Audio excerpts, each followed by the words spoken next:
Bismillahirrahmanirrahim. Assalamualaikum warahmatullahi wabarakatuh. Innal hamdalillah nahmaduhu wa nasta'inuhu wa nastaghfiruh wa na'udzu billahi min shururi anfusina wa sayyiati a'malina. Man yahdihillahu fala mudhillalah wa man yudlil fala hadiyalah. Asyhadu an la ilaha illallah wahdahu la syarikalah wa asyhadu anna Muhammadan abduhu wa rasuluh. Allahumma fassalli wa sallim ala hadzal nabiyil karim wa ala alihi wa ashabihi wa man da'a bi da'watihi wa man ittaba'a sunnatahu ila yaumiddin, amma ba'du. Jamaah salat subuh Masjid Al-Hidayah yang senantiasa dirahmati dan diberkahi hidupnya oleh Allah Ta'ala, kita bersyukur kepada Allah masih diberikan kesempatan untuk terus menyempurnakan iman kita dan memperbanyak amal soleh kita. Mudah-mudahan iman dan amal soleh kita diterima oleh Allah Subhanahu wa Ta'ala. Amin ya rabbal alamin. Bapak Ibu yang dirahmati Allah, pada pertemuan yang lalu kita menjelaskan firman Allah di dalam surat Al-Baqarah ayat 217 ya, terkait dengan perang pada bulan-bulan haram. Ya, kita sudah jelaskan tadinya perang di bulan haram itu dilarang, tapi kemudian ayat ini secara hukum mansukh ya, artinya sekarang kalaupun bulan haram ya, maka tetap dibolehkan kita berjihad atau berperang di jalan Allah. Ya, bulan haram itu ada 4 kan? Zulqa'dah, Zulhijjah, Muharram, dan juga satu lagi adalah Rajab. Ya, tadinya berperang di bulan haram itu dilarang. Tapi sekarang ya hukumnya sudah berganti ya. Artinya apa? Sekarang dibolehkan berperang di jalan Allah di bulan-bulan tersebut. Nah, di dalam ayat 217 ini juga ada hukum yang kita bisa ambil di situ adalah terkait dengan orang murtad ya. Di mana Allah Subhanahu wa taala di situ mengatakan wala yazaluna yuqatilunakum hatta yaruddukum an dinikum in istata'u. Dan kemudian Allah mengatakan wa man yartadid minkum an dinihi fayamut wa huwa kafir faulaika habitat a'maluhum fid dunya wal akhirah wa ulaika ashabun nari hum fiha khalidun. Ya, Allah Subhanahu wa taala berfirman,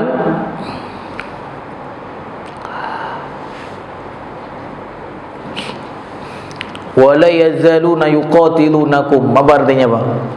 Ya, orang-orang kafir itu tidak akan berhenti ya, tidak akan berhenti memerangi kamu sampai kamu, yaitu kita umat Islam ya, menjadi murtad, artinya keluar atau kembali ya dari agama kita, menjadi orang yang keluar dari agama kita jika mereka sanggup. Dan kemudian kata Allah Ta'ala, barang siapa murtad di antara kamu ya, di antara kalian, kita umat Islam maksudnya, dari agamanya, lalu dia mati dalam kekafiran, maka mereka itu sia-sia amalnya di dunia dan di hari akhirat. Dan mereka itulah penghuni neraka, mereka kekal di dalamnya. Ya, sesungguhnya orang-orang yang beriman, itu lanjutannya ya. Jadi ini belum kita sampaikan kemarin ya, baru terkait dengan perang di jalan Allah di bulan haram. Nah, yang kedua, apakah kemurtadan ya atau keluar dari Islam itu bisa membatalkan amal dan menghilangkan kebaikan-kebaikan yang pernah dilakukan oleh seseorang? Nah, ini ada penjelasan sedikit, Pak ya, karena apa? Di sini ada kalimat man yartadda minkum an dinihi fayamut gitu. Ya, jadi man yartadda minkum an dinihi, barang siapa yang keluar murtad dan kemudian mati gitu kan. Maka apa? Dia akan dimasukkan ke dalam neraka. Nah, cuma nanti ada permasalahan sedikit tentang terhapusnya amal-amalan yang pernah dia kerjakan. Ya karena kan kata Allah tadi, ya man yartadda minkum an dinihi ya fayamut wa huwa kafir ya faulaika habitat a'maluhum, kata Allah. Maka amal-amalnya akan sia-sia, amal-amalnya akan menjadi terhapus dan kemudian mereka dimasukkan ke dalam neraka. Nah, pertanyaannya, terhapus ya, terhapus amal itu gara-gara murtad atau gara-gara mati dalam keadaan kafir? Nah, ini pertanyaan gitu. Ya, karena kan ada kalimat tadi kan, man yartadda minkum an dinihi, barang siapa yang mereka itu murtad, artinya keluar dari agamanya, dan kemudian apa? Fayamut, dan kemudian mati. Ya. Nah, orang yang seperti itu kata Allah apa? Faulaika habitat a'maluhum. Ya, faulaika habitat a'maluhum. Maka mereka itu sia-sia, artinya batal amalannya. Ya. Nah, pertanyaan para ulama, apakah batal amalan itu gara-gara murtad semata atau gara-gara apa? Dia meninggal kemudian dalam keadaan kafir. Nah, karena nanti ada yang dia murtad tapi dia tidak meninggal dalam keadaan kafir, ada kan? Benar nggak? Nah, apakah orang yang murtad tidak meninggal dalam keadaan kafir maka amalannya batal gitu? Paham Pak ya? Karena kan orang murtad itu kalau dalam hukum Islam kan dibunuh kan? Tapi dia nggak langsung dibunuh, ada istilah istitab namanya. Jadi istitab itu adalah meminta dia untuk bertaubat namanya. Jadi dia nggak langsung dibunuh, walaupun hukum akhirnya nanti dia dibunuh. Kalau misalnya apa, proses yang seharusnya dilakukan tidak berhasil gitu. Ya kan, dia kalau ada orang murtad di dalam Islam itu dia ditangkap gitu kan, ditangkap, kemudian apa? Ya dia diminta untuk bertaubat, ya, istitab namanya. Ya nanti para ulama menjelaskan, ada yang membatasi 3 hari, ada yang membatasi, ada waktunya, waktu pengurungannya gitu. Bahkan kalau wanita, sebagian ulama menyebutkan selamanya dikurung gitu. Kalau enggak balik-balik berarti apa? Dikurung terus gitu ya. Ada yang sebagian mengatakan seperti itu, ya. Nah, kalau misalnya dia balik lagi, berarti kan nanti meninggal dia kan bukan dalam keadaan kafir. Tapi kalau misalnya dia nggak balik lagi, kemudian dia dibunuh, ya berarti dia meninggal dalam keadaan kafir. Nah, itu ada perbedaan nanti. Perbedaan apa? Perbedaan konsekuensi dari segi hukum gitu. Ya. Dan itu menjadi ranah ikhtilaf di antara para ulama ya. Nah, ulama berbeda pendapat tentang apakah terhapusnya amal semata-mata karena kemurtadan ya, atau ya karena mati dalam keadaan kafir. Nah, jadi berbeda pendapat. Padahal ayatnya tadi jelas kan, orang yang murtad kemudian meninggal maka amalnya sia-sia. Nah, pertanyaan sekarang, kalau murtad nggak mati dalam keadaan kafir, amal yang sudah dia lakukan sia-sia apa enggak? Nah gitu. Paham nggak Pak? Kira-kira sia-sia nggak amalannya? Terhapus nggak amalannya? Hah? Tetap sia-sia. Walaupun dia nggak meninggal dalam keadaan kafir, jadi hilang gitu. Hah? Hilang amalannya. Masya Allah. Ini alim ini. Karena ada para ulama yang mengatakan seperti itu. Siapa yang mengatakan seperti itu? Imam Malik dan Imam Abu Hanifah berpendapat bahwa amalnya menjadi batal. Nah, ini mengikut Imam Malik nih berarti. Ya, pengikut Imam Malik dan Abu Hanifah, ya. Jadi menjadi batal amalnya semata-mata karena murtad gitu. Jadi begitu orang murtad keluar dari Islam, semua amalan yang pernah dia lakukan menjadi batal. Salat subuhnya, hajinya, puasa Ramadannya, zakatnya, semuanya menjadi batal. Artinya apa? Nol lagi gitu. Ya. Nah, sedangkan Imam Asy-Syafi'i berpendapat amalnya tidak batal. Amalnya tidak batal. Kecuali apa? Kecuali kalau ia ternyata nanti mati dalam keadaan kufur. Artinya nggak balik lagi gitu. Nah, jadi menurut pendapat Imam Syafi'i, kalau misalnya dia balik lagi, maka amalan yang dulu pernah dia lakukan sebelum murtad itu, itu masih ada pahalanya, masih ada ganjarannya.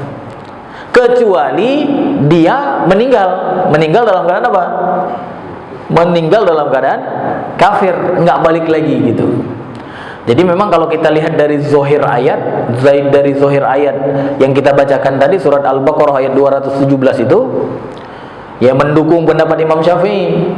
Ya, kenapa? Karena kan di situ man yartadda minkum an dinihi fayamut, kan gitu kan? Yang pertama keluar dulu dan kemudian apa? Dia meninggal gitu.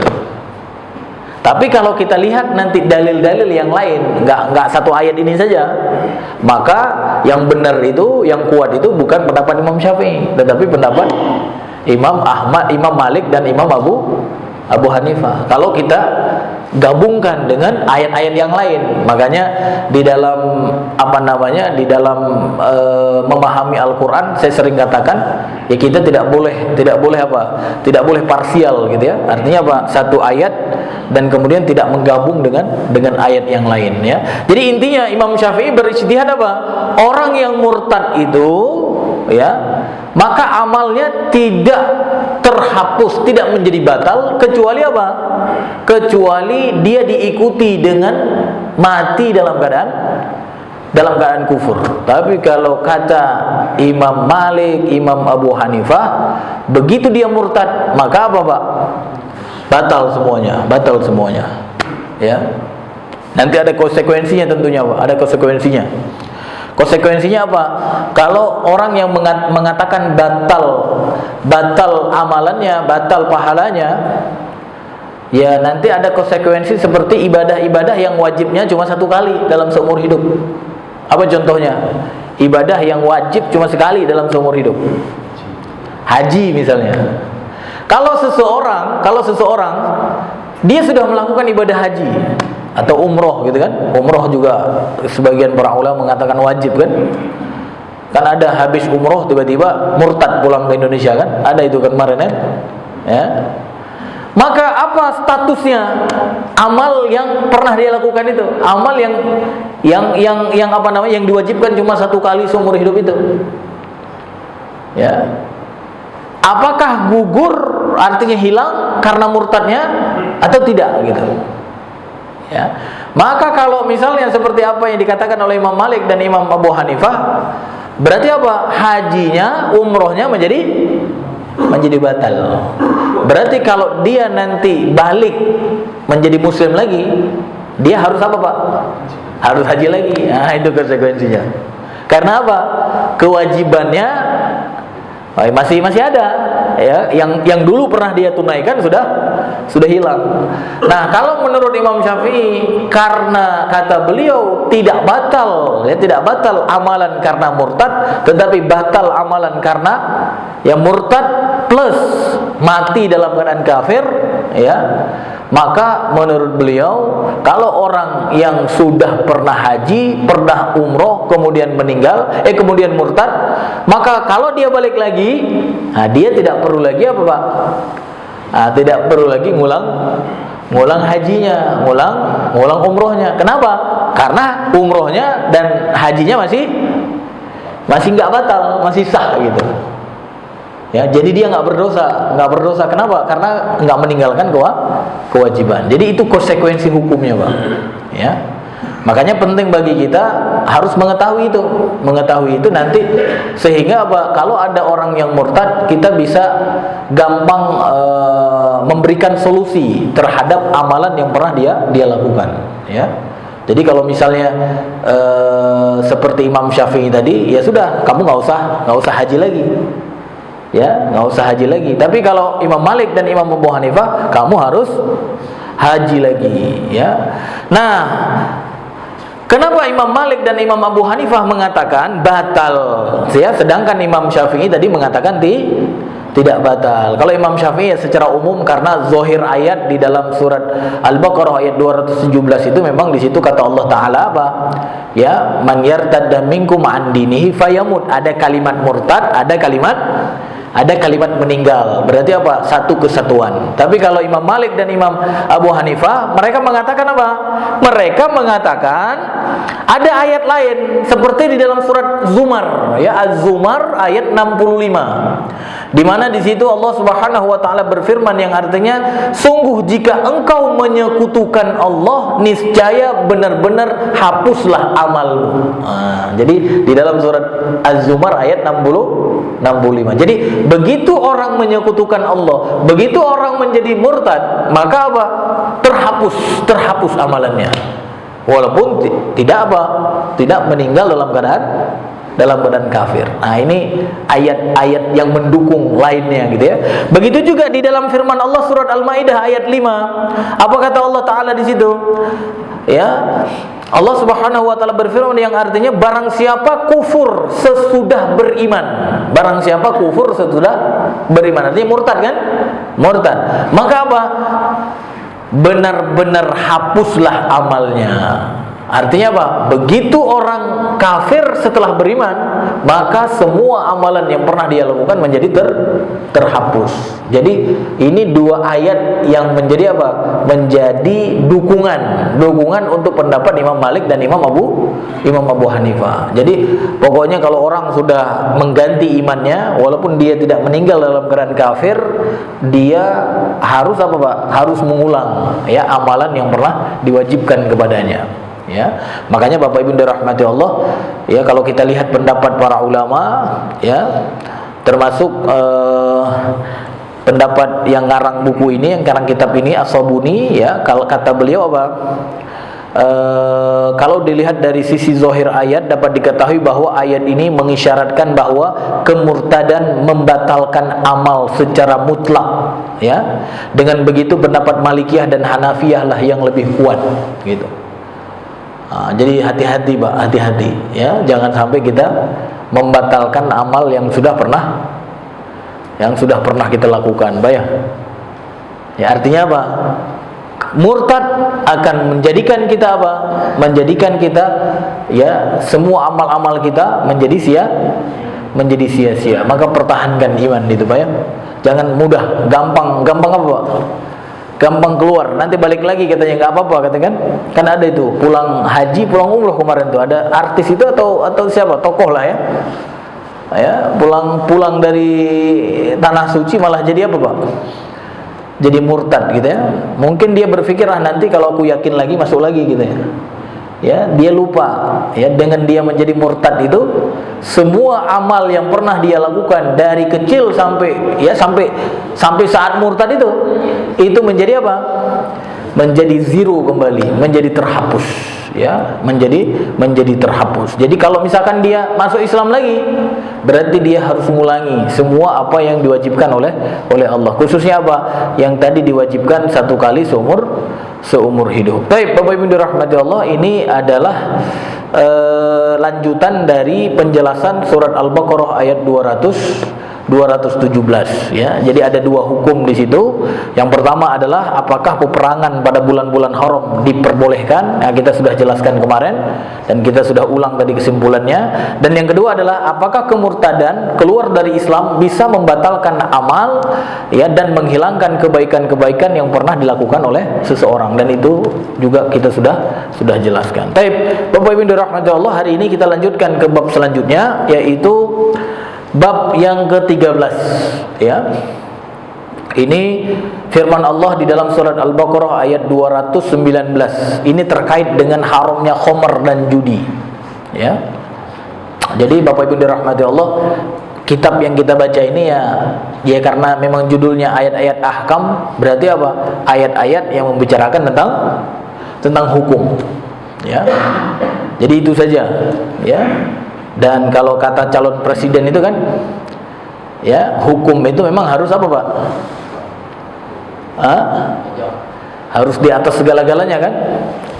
Nggak boleh kekuasaan mengatur hukum, tapi hukum yang mengatur kekuasaan, katanya, benar nggak, Pak? Ya, cuma masalahnya adalah yang harusnya mengatur hukum yang mana, gitu kan? Benar nggak? Kalau sekarang kan masih hukum apa? Tapi bagus. Artinya apa? Keyakinannya bagus. Keyakinannya apa? Keyakinannya hukum menjadi apa? Menjadi sesuatu yang tertinggi. Ya, bukan mengendalikan kekuasaan. Bukan kekuasaan mengendalikan hukum. Kalau sekarang gimana? Kalau sekarang sesuai kepentingan. Kalau penguasa punya kepentingan, maka hukum bisa apa, Pak? Ya begitulah kira-kira. Ya. Makanya Bapak Ibu dirahmati Allah, pelan-pelan kita harus belajar hukum yang sesuai dengan Al-Qur'an dan Sunnah. Sehingga apa? Nanti kita bisa menjadikan hukum-hukum yang sesuai dengan Al-Quran dan Sunnah itu, ya, mengatur kekuasaan. Gitu Pak ya. Mengatur masyarakat, mengatur semua aspek kehidupan masyarakat. Kalau itu terjadi Pak, akan menjadi, ya, kekuatan besar. Ya. Baik Bapak Ibu dirahmati Allah, mari kita lihat firman Allah di dalam surat Al-Baqarah ayat 219. A'udzu billahi minasy syaithanir rajim. Yas'alunaka 'anil khamri wal maisir qul fihima itsmun kabirun wa manafi'u lin-nasi wa itsmuhuma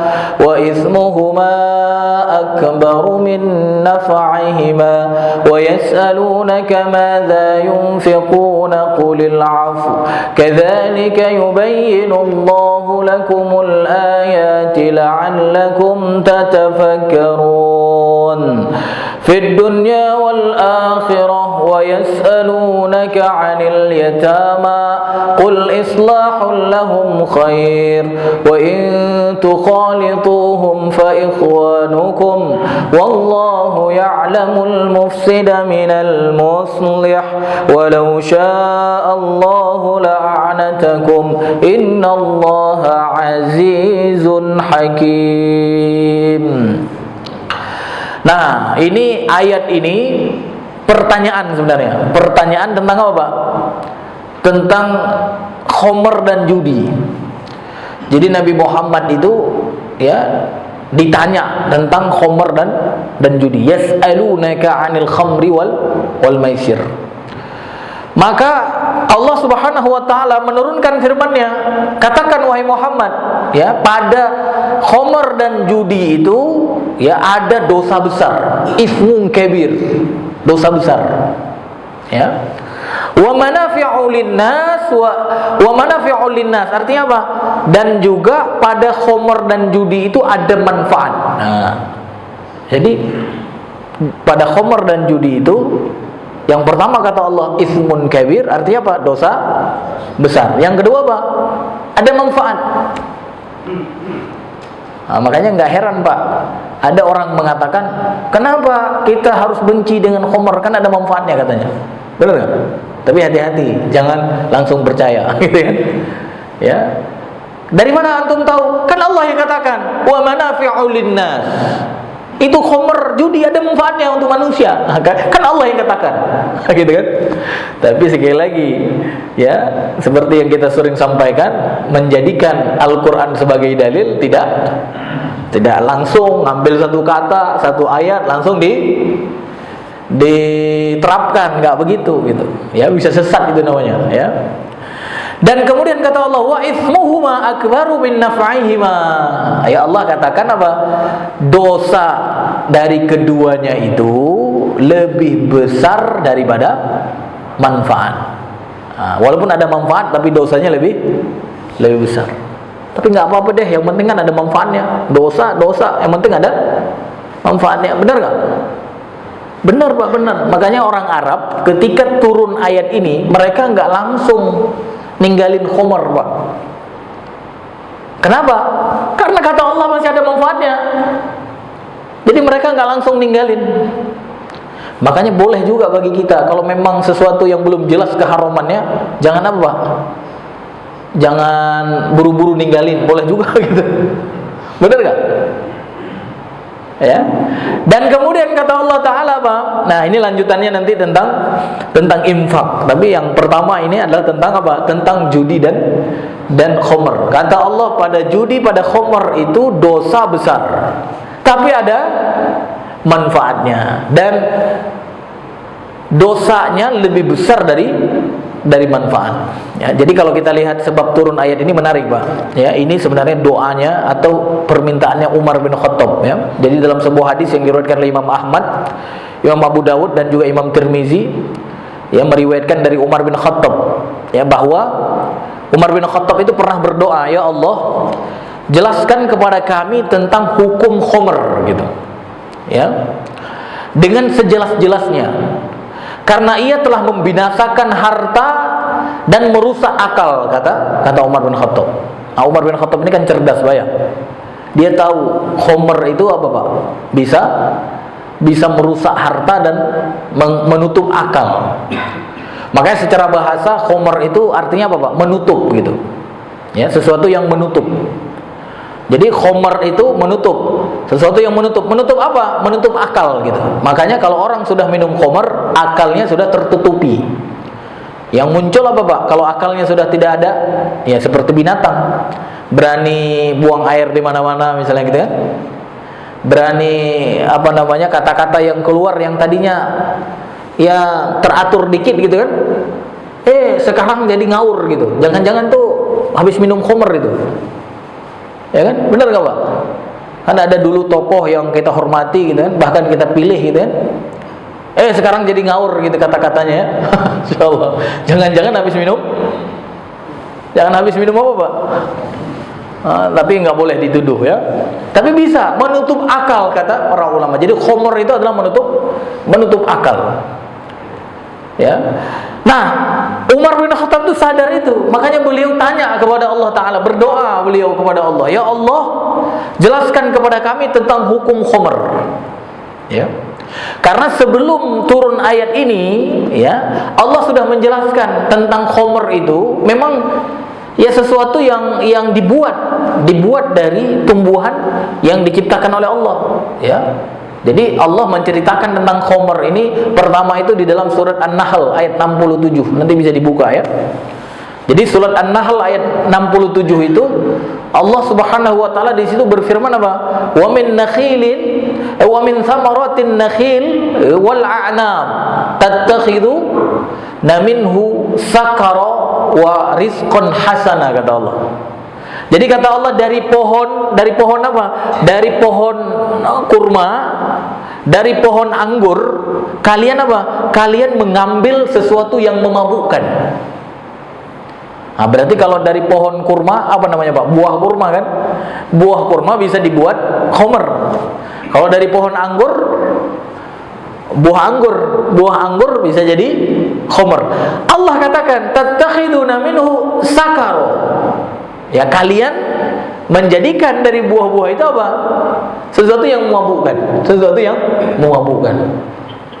Habis itu warizqan hasana, dan juga dari itu kalian ambil rezeki yang baik. Menunjukkan apa? Menunjukkan dasar khomer itu kan bukan sesuatu yang tercela, kan? Dasar awalnya. Toh kata Allah, kalian mengambil atau menjadikan ya dari pohon kurma atau buah kurma, dari pohon anggur buah anggur, apa, Pak? Sesuatu yang memabukkan. Jadi Allah yang apa, Pak? Yang beri isyarat itu. Dan Umar bin Khattab ketika melihat orang-orang minum khomer itu, dia sadar, Pak, hartanya habis dan kemudian apa? Akal dia tertutupi. Jadi error, begitulah kira-kira. Maka Umar itu berdoa kepada Allah, ya Allah, berikan ya kejelasan kepada kami tentang hukum khomer itu.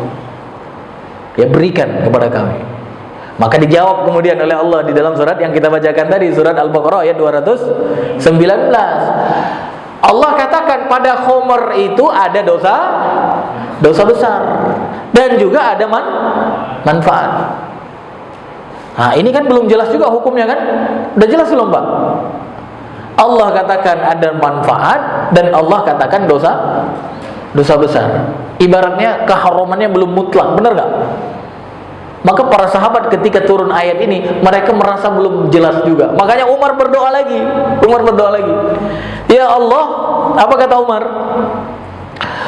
Ya, Umar ketika dibacakan ayat itu, beliau kemudian berdoa lagi, terangkanlah kepada kami tentang khamr dengan keterangan yang jelas. Ya, jadi belum jelas, belum merasa jelas dengan ayat yang 219 dalam surat Al-Baqarah. Karena di situ apa? Allah hanya menyebutkan dia itu dosa besar dan juga ada manfaat untuk manusia. Maka bisa jadi orang yang mengatakan ada manfaat, oh nggak apa-apa dong, kan gitu kan? Maka ketika Umar berdoa, turun lagi firman Allah di dalam surat apa, Pak?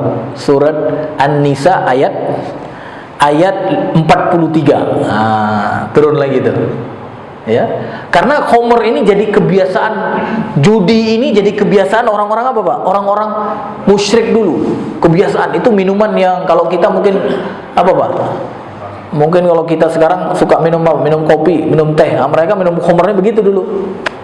Ya sama kayak orang barat sekarang lah, Pak ya.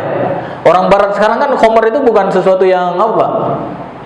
Bukan sesuatu yang haram kan, yang aib gitu kan. Mereka bisa bawa, kalau di film-film saya nggak tahu kalau aslinya. Mereka bawa tuh kan, ada botol itu biasa gitu kan. Dan kapan saja minum. Nah, itu jahiliyah sekarang gitu ya. Jahiliyah sekarang. Itu sebenarnya udah ada orang-orang begitu di zaman Nabi gitu. Nah, karena Umar tahu apa, Pak? Tahu bahayanya khamr itu, maka dia berdoa kepada Allah. Ya, maka turun yang pertama tadi surat Al-Baqarah ayat 219. Dan Umar merasa nggak puas. Ini belum jelas ini. Maka beliau apa? Minta lagi kepada Allah agar jelas. Turunlah kemudian firman Allah di dalam surat An-Nisa ayat 43. Apa kata Allah di dalam surat An-Nisa ayat 43? Ya ayyuhalladzina amanu la taqrabus shalah wa antum sukara hatta ta'lamu ma taqulun, kata Allah. Wahai orang-orang yang beriman, jangan kalian mendekati salat yang saat itu kalian sedang mabuk, sampai kemudian apa? Kalian tahu apa yang kalian katakan. Nah, karena ada kisah gitu. Ada kisah ketika belum turun ayat ini, ada beberapa sahabat yang kemudian apa, Pak? Yang kemudian mereka minum, pas datang waktu sholat, ada yang kebetulan yang minum itu jadi imam. Maka dia baca surat Al-Kafirun. Qul ya ayyuhal kafirun a'budu ma ta'budun, katanya. Ya, apa artinya? Serem nggak itu? Katakan kepada orang-orang kafir, a'budu ma ta'budun. Aku menyembah apa yang kalian sembah. Padahal ayatnya gimana ayatnya? La ta'budun, la ta'budun. Karena mabuk tadi, dia hilang, la-nya hilang, Pak. La-nya hilang. Fatal nggak? Fatal. Makanya turunlah ayat surat apa, Pak? Surat An-Nisa ayat 43. Jadi sekali lagi saya katakan tadi, ketika turun surat Al-Baqarah ayat 219, mereka nggak langsung ninggalin. Kenapa? Karena memang belum jelas tuh, ada manfaat kan katanya kan? Ada manfaat. Mereka minum tetap. Nah, ketika mereka tetap minum, pas ternyata waktu sholat tiba, bahkan ada yang mabuk jadi imam. Nah, jadi apa, Pak? Jadi error kan? Maka kata Allah, jangan dekati sholat ketika kalian sedang mabuk. Sudah jelas belum hukumnya kira-kira tentang khamr? Jelas nggak? Kalau dari ayat 43 dalam surat An-Nisa itu, jadi jelas nggak, Pak? Menurut Bapak? Menurut Bapak udah jelas belum? Udah final belum kira-kira itu? Belum. Kenapa belum? Karena dilarangnya cuma waktu sholat. Berarti apa? Di luar sholat masih boleh. Di luar sholat masih boleh. Jadi orang Arab tuh, maksudnya sahabat ya, nggak orang Arab sekarangnya beda ya. Jadi kalau masih ada celah, mereka tetap apa, Pak? Mereka lakukan. Ya, nggak dilarang mutlak, kan dilarang waktu sholat saja. Maka apa? Mereka cari antara sholat dan sholat yang lain yang waktunya panjang. Biasanya kalau antara satu sholat dengan sholat yang lain yang waktunya panjang, sholat apa, Pak? Sholat Isya ke subuh. Minum mereka setelah Isya, Pak. Setelah Isya. Ya. Tapi ternyata apa? Ketika mereka minum, ya sama seperti kata Umar tadi, memang dia merusak akal. Ya disebutkan dalam sebuah riwayat, mereka para sahabat kemudian buat pesta di sebuah rumah para sahabat. Kemudian apa? Mereka di situ bakar-bakar apa namanya? Artinya makan-makan unta lah begitu kan. Kalau sekarang kan kita bisa lihat kan, mereka kalau makan unta itu kan besar-besar gitu kan. Jadi kebetulan apa? Sambil makan mabuk-mabuk. Dan kemudian apa? Ya saling lah, kalau sudah mabuk ya saling menghina kan gitu kan. Ya maka ada satu sahabat Muhajirin menghina orang Ansor. Dan orang Ansor pun kemudian apa? Merasa terhina, dan kemudian diambilnya gagang apa namanya itu? Unta itu ada giginya itu apa namanya itu? Gerahamnya dipukulkan ke orang yang menghina tadi. Maka kemudian apa? Apa yang terjadi dilaporkan kepada Rasulullah Muhammad SAW. Artinya apa? Karena mereka masih tetap minum khamr, ada apa? Ada kerusakan yang dibuat oleh mereka. Benar gak? Maka kemudian turunlah firman Allah Subhanahu wa taala di dalam surat Al-Maidah ayat 90 dan 91. Ya, surat Al-Maidah ayat 90 dan 91. Apa artinya? Ya. Jadi artinya apa? Pokoknya sebelum jelas Umar itu minta terus kepada Allah. Minta terus kepada Allah apa?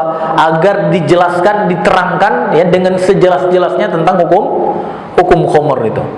Maka ketika turun firman Allah dalam surat Al-Maidah ayat 90 dan 92 itu, di mana di situ Allah katakan apa? Ya ayyuhalladzina amanu innamal khamru wal maisiru wal ansabu wal azlam rijsum min amali syaitan fajtanibuhu la'allakum tuflihun. Innama yuridu syaitanu ayyuqi'a bainakumul adawata wal baghdha'a fil khamri wal maisir.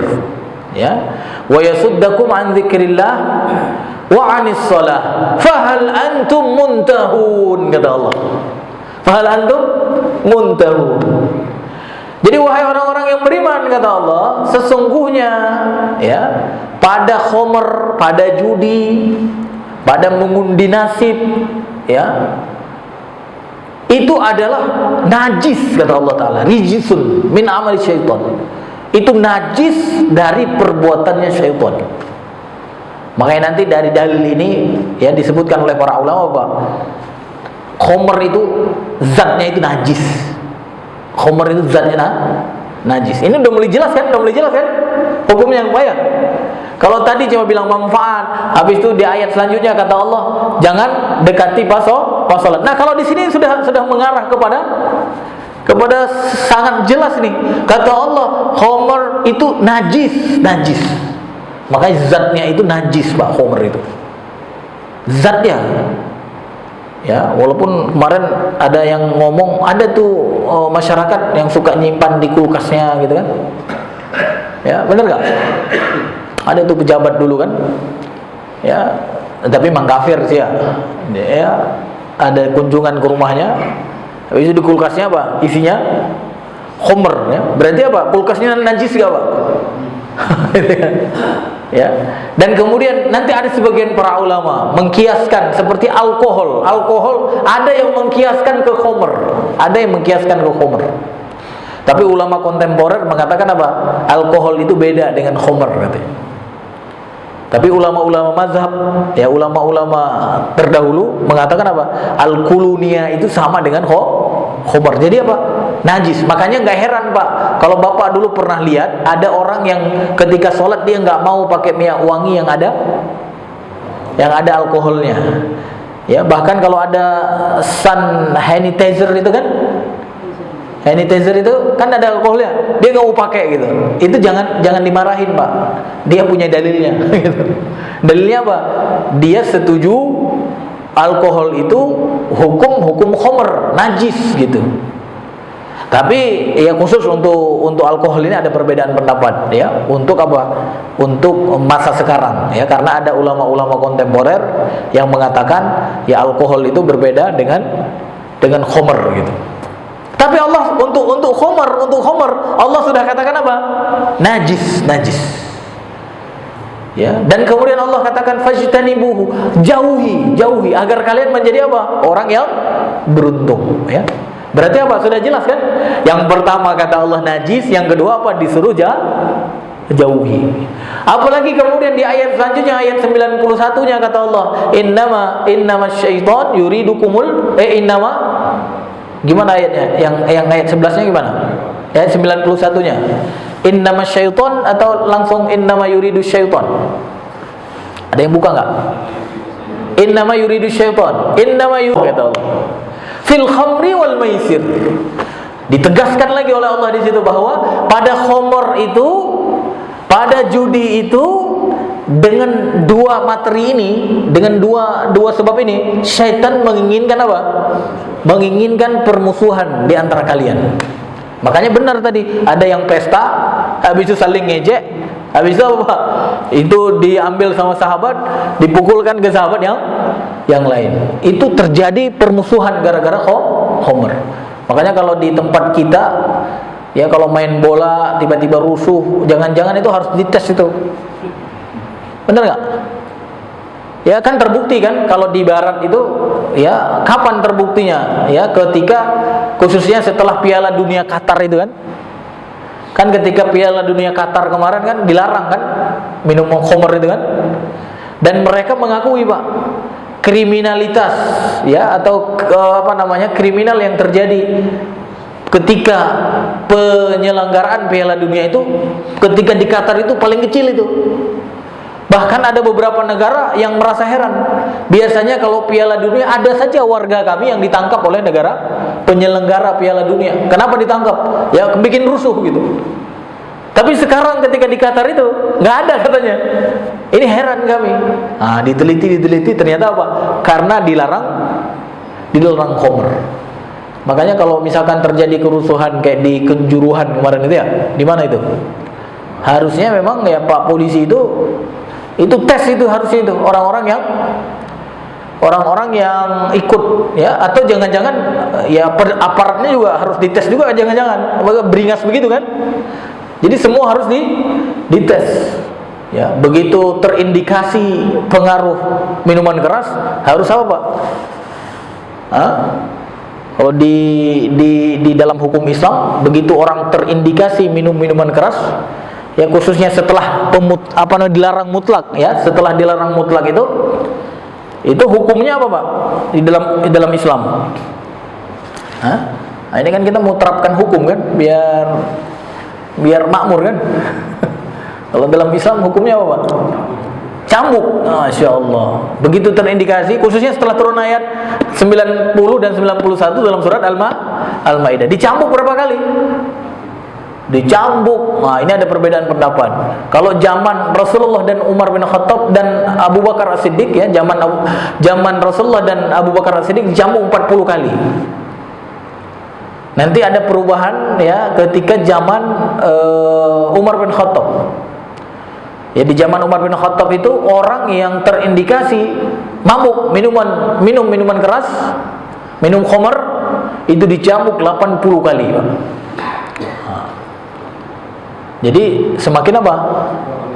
Semakin tinggi. Nah, kalau di zaman kita kira-kira berapa, Pak?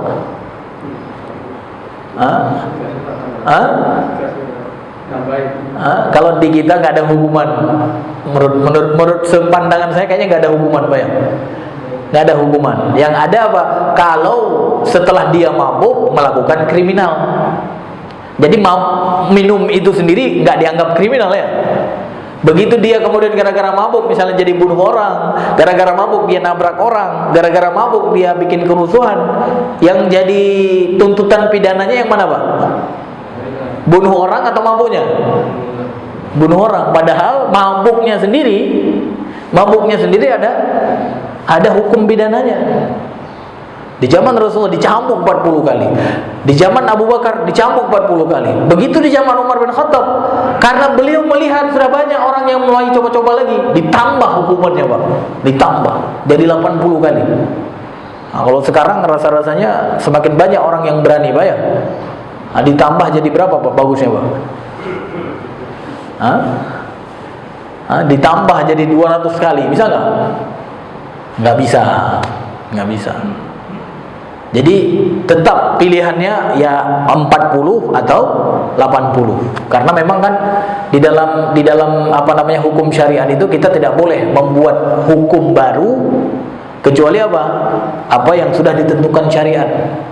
Terus kenapa Umar bin Khattab menambah? Nah, kalau Umar bin Khattab ada jaminan kan? Karena kata Rasulullah sallallahu alaihi wasallam apa?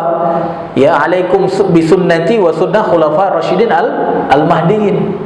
Atas kalian sunnahku, artinya apa? Apa yang Rasulullah ajarkan, dan juga sunnah khulafa rasyidin. Siapa khulafa rasyidin itu?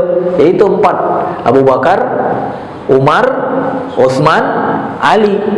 Maka apapun yang dilakukan oleh mereka bisa kita jadikan sebagai apa, Pak? Sebagai rujukan hukum. Maka pilihannya kalau enggak 40 ya 80. Sama seperti sholat tarawih kan? Kalau sholat tarawih kayak di Masjidil Haram sekarang, Masjidil Nabawi, pakai yang dilakukan oleh Rasulullah atau pakai yang dilakukan oleh Umar? Kalau di Masjid Al-Hidayah, pakai yang dilakukan oleh Rasulullah ya. Walaupun lamanya enggak gitu kan, jumlah rakaatnya doang gitu. Karena kalau Rasulullah itu dari setelah Isya sampai hampir sampai waktu subuh gitu. Tapi enggak apa-apa deh, yang penting sama rakaatnya Pak ya. Ya. Jadi boleh pakai yang Umar, boleh pakai yang Rasulullah. Karena apa? Ada dalil umum. Barang siapa hendaklah kalian itu mengikuti sunnahku dan juga sunnah khulafa rasyidin al-mahdiyyin. Jadi penting bagi pemerintah sekarang untuk apa? Kalau ada orang yang mendekati minuman keras itu, ya, maka apa, Pak? Nah, dia harus ditangkap dan dicambuk 40 kali minimal. Ya. Atau 80 kali seperti apa yang dilakukan oleh Umar bin Khattab, ya. Kalau itu terjadi gimana, Pak? Kira-kira bagus apa tidak menurut Bapak? Insyaallah bagus. Atau ada sebagian yang mengatakan, nanti gimana, bisnis kita jadi kurang, gitu. Itu berarti apa, Pak? Kembali lagi ke jahiliyah itu Maya. Ya. Jadi memang ada begitu, Pak. Jadi orang-orang Arab ketika itu juga ada, para sahabat ketika itu juga ada. Ya, khususnya seperti apa misalnya? Seperti ketika dilarang orang-orang kafir itu masuk ke tanah haram, khususnya Mekah. Nah, ketika dilarang itu, maka apa, Pak? Para sahabat merasa apa? Oh, nanti bisnisnya jadi terganggu gitu. Kenapa terganggu? Kan otomatis selama ini kan mereka masuk ke pasar-pasar yang ada di Mekah itu kan? Ya kan? Tapi kemudian apa? Kemudian begitu dilarang mereka masuk, sehingga apa? Nanti perekonomian, logika manusia akan menjadi terhambat. Tapi mereka yakin ke Allah, Pak, yakin ke Allah. Ya, dengan itu justru mereka menjadi mulia, diberikan keberkahan oleh Allah Ta'ala. Jadi jangan takut. Ya, mungkin kita berpikir kalau nggak ada lagi minuman keras, nggak ada lagi pabrik minuman keras di Indonesia, mungkin nanti perekonomian akan apa, Pak? Ya, akan sedikit berkurang. Nah, itu ya pikiran manusia. Dan Bapak ketika berpikir seperti itu nggak usah sedih-sedih banget, nggak usah merasa kalau begitu aku pendosa, nggak usah merasa seperti itu. Karena para sahabat pun ada begitu kan. Cuma apa? Cuma mereka tidak mengikuti perasaan logika mereka gitu. Mereka kemudian apa? Meninggalkan itu, dan kemudian apa? Mengikuti petunjuk Allah dan Rasulnya. Jadi kalau kita berpikir, nanti bisa, nggak apa-apa, pikirkan aja. Tapi itu pikiran kita gitu. Pikiran kita yang belum tentu real, belum tentu benar. Ya. Pikiran kita biarkan. Toh memang ada orang dulu yang berpikir seperti itu. Tapi orang dulu tidak mengikuti pikirannya dan kemudian memaksakan pikirannya kepada manusia yang lain. Tapi mereka apa? Ya, menjadikan ya ketentuan Allah yang dia ikuti gitu. Jadi Bapak Ibu dirahmati Allah, turunnya firman Allah dalam surat Al-Maidah ayat 90 dan 91 ini menjadi hukum final, Pak. Ya, hukum Final. Apalagi ada kalimat di situ apa? Kalimat fahal antum muntahun. Apakah kalian itu berhenti? Nah, begitu mendengar ayat itu, Pak. Ini kenapa habis baterai atau apa nih? Hah?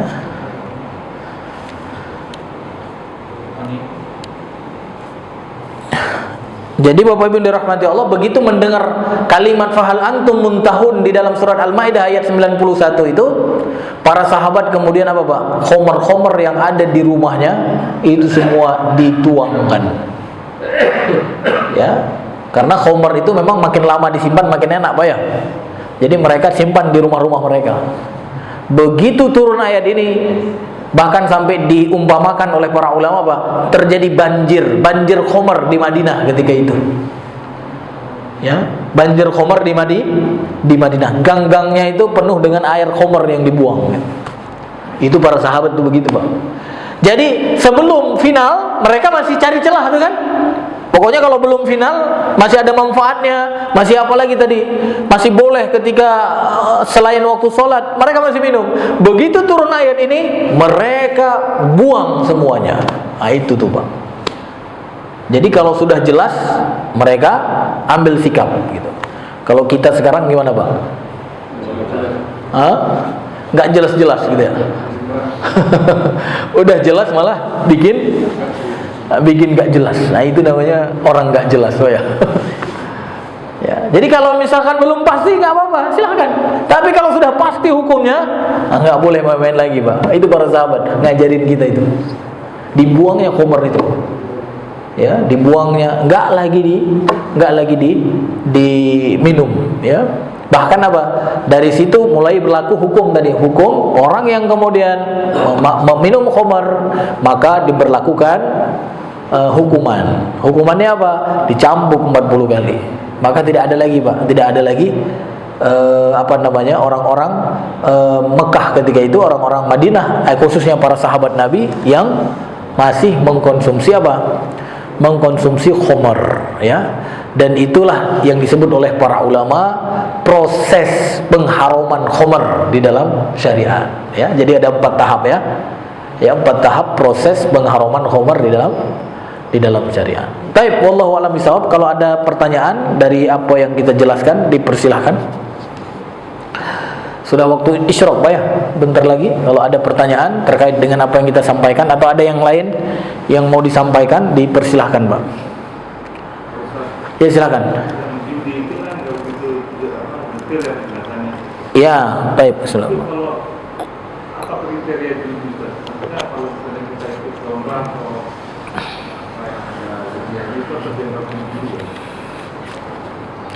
terkait dengan judi, ya. Kriteria judi itu, ya intinya judi itu apa? Yang gambling namanya. Gambling, apa namanya gambling? Gambling, ya. Kalau bahasa lainnya Pak, goror. Goror. Jadi segala sesuatu yang ada unsur gorornya itu judi gitu lah. Ya. Nggak pasti gitu. Untung-untungan. Main bola misalnya, main bola 2 kesebelasan. Yang satu ngasih duit, yang satu lagi ngasih duit juga. Nanti hasilnya apa? Untuk yang menang. Tapi yang menang yang mana kan kita nggak tahu. Awalnya kan kita nggak tahu kan. Bisa yang ini, bisa yang itu. Itu judi. Makanya nggak boleh, Pak. Kalau saya waktu kecil itu pernah lihat anak-anak, ya, di kampung-kampung itu, kata mereka biar semangat gitu. Ya, biar semangat main bolanya, main bulu tangkisnya. Jadi kumpulin dulu duit gitu. Ada nggak di sini kayak gitu, Pak? Nggak ada, alhamdulillah, ya. Jadi beli misalnya peserta ada berapa misalnya? Ada 22 berarti ya kalau main bola, ya. Itu ngumpulin duit tuh, ngumpulin duit. 5.000, 5.000, 5.000, 5.000. Kumpulkan duitnya. Nah, ayo kita main bola. Nanti yang menang dapat duit gitu. Ya, padahal sebenarnya main bola kan. Kata mereka apa? Biar ada unsur penyemangat gitu. Nah, itu judi, Pak. Judi. Kenapa? Karena bisa menang yang ini, bisa menang yang itu. Ya, jadi orang main judi umumnya apa Pak? Ingin mendapatkan apa? Mendapatkan cara pintas, ya, mendapatkan rezeki yang diberikan oleh Allah. Jadi pingin dapat jalan pintas. Ya, sehingga apa? Sehingga dia kemudian apa? Termasuk orang yang, ya mungkin boleh kita katakan orang yang malas, ya pingin dapat pintas, akhirnya apa? Berjudi. Ya, jadi itu secara gambaran singkat Pak ya.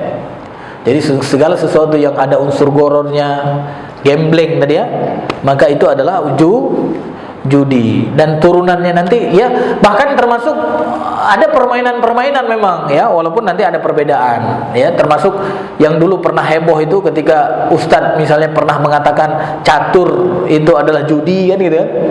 Benar nggak? Ya, catur itu adalah judi, itu ada pendapat para ulama. Jadi kita jangan baper gitu kan. Kan ada kemarin ustadz yang diserang gara-gara apa? Mengatakan main catur apa Pak? Berjudi gitu. Itu jangan heran, ada pendapat ulama seperti itu. Walaupun ikhtilaf ya terkait dengan catur gitu. Jadi biarin aja. Oh, saya meyakini main catur nggak judi. Ya silahkan gitu kan. Tapi ketika ada yang mengatakan catur itu judi, mereka juga punya apa Pak? Punya keterangan gitu ya. Karena apa? Kenapa main catur bisa judi? Kenapa kira-kira Pak? Karena di situ bisa jadi unsur membuang waktu. Yang dipertaruhkan apa Pak? Waktu misalnya ya.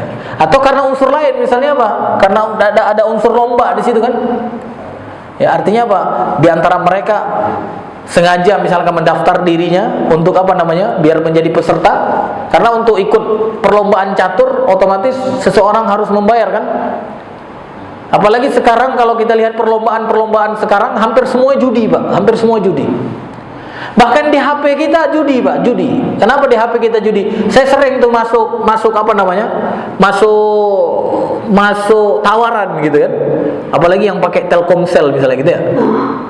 Itu daftarkan poin ini maka nanti akan bisa ikut undian. Benar nggak Pak? Memang nggak banyak. Misalnya apa? Syarat pendaftaran 2 poin gitu, 2 poin. Tapi kan poin itu kan dari uang kan? Dari uang kita beli pulsa dan lain sebagainya. Tapi untuk mendapatkan apa namanya tadi, biar bisa dikocok bareng, biar bisa diundi, kita harus daftar dulu kan? Itu hati-hati Pak. Jangan langsung ikut gitu. Ya, cuma 5 poin ya. Kan banyak poin tuh yang suka beli pulsa kan? Benar enggak Pak? Ya, enggak apa-apa deh ikut gitu kan.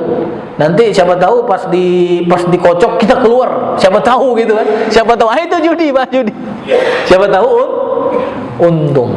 Tapi kalau misalnya ya kita nggak bayar apa-apa, ya kita nggak bayar apa-apa, tapi kemudian apa? Kita tiba-tiba dikasih, itu judi bukan? Bukan. Itu door prize, hadiah namanya gitu. Tapi kalau ada syarat ketika ikut harus daftar, ya termasuk misalnya panitia itu hati-hati Pak.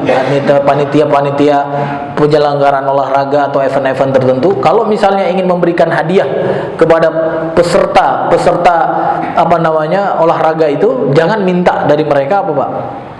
Jangan minta dari mereka uang apa namanya, uang daftar gitu ya. Kalau mau kasih hadiah ya kasih aja gitu, kasih hadiah. Nanti pemenangnya akan dapat kambing gitu kan, ada istilahnya kambing cup kalau di kampung Pak ya. Apa namanya, kambing cup ya. Ya, siapa yang beli kambing? Pak Lurah kan. Pak Lurah pakai uang siapa? Ya uang dia gitu kan, atau uang kampungnya kan. Nah, peserta nanti apa? Ikut dan kemudian dapat kambing. Itu bukan judi kan? Tapi kalau realita kadang-kadang apa? Semua peserta harus apa Pak? Harus daftar, setor 20, walaupun 20.000 Pak, walaupun 20.000. Karena dari situlah nanti uang-uang itu dikumpulkan dan dari uang itu dibelikan hadiah dan nanti didapatkan oleh yang menang. Itu judi namanya. Itu secara umum lah Pak ya. Nanti ada yang lain lagi. Ya intinya apa? Secara umum itu ada unsur gorornya, sesuatu yang tidak jelas. Makanya kalau bisnis yang jelas, ya. Beli saham, apakah saham itu judi atau bukan? Nah, ini nanti kalau saham saya mohon maaf agak rincinya nantilah insyaallah di lain waktu ya. Ya, karena ini termasuk bisnis apa namanya? Bisnis yang itu di Al-Azhar dulu kita pelajari itu ya. Jadi termasuk masalah kontemporer namanya ya, fikih kontemporer. Itu nanti pembahasan khusus lah ya. Anak antum tuh di Al-Azhar belajar itu tuh. Dari itu.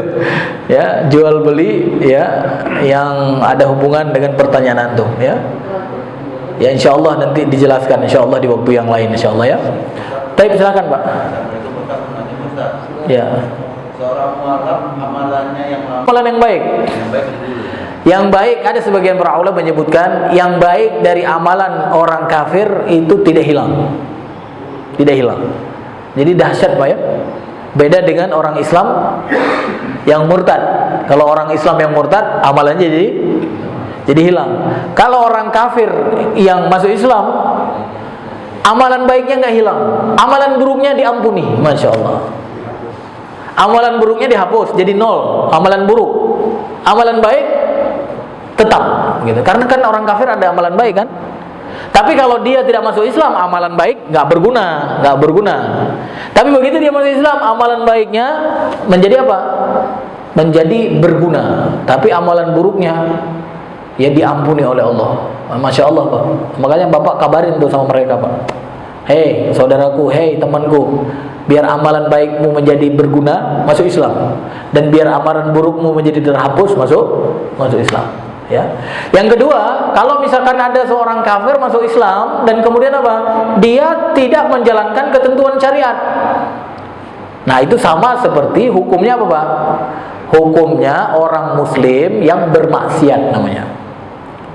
Apakah dia murtad gara-gara nggak mengamalkan syariat Islam misalnya?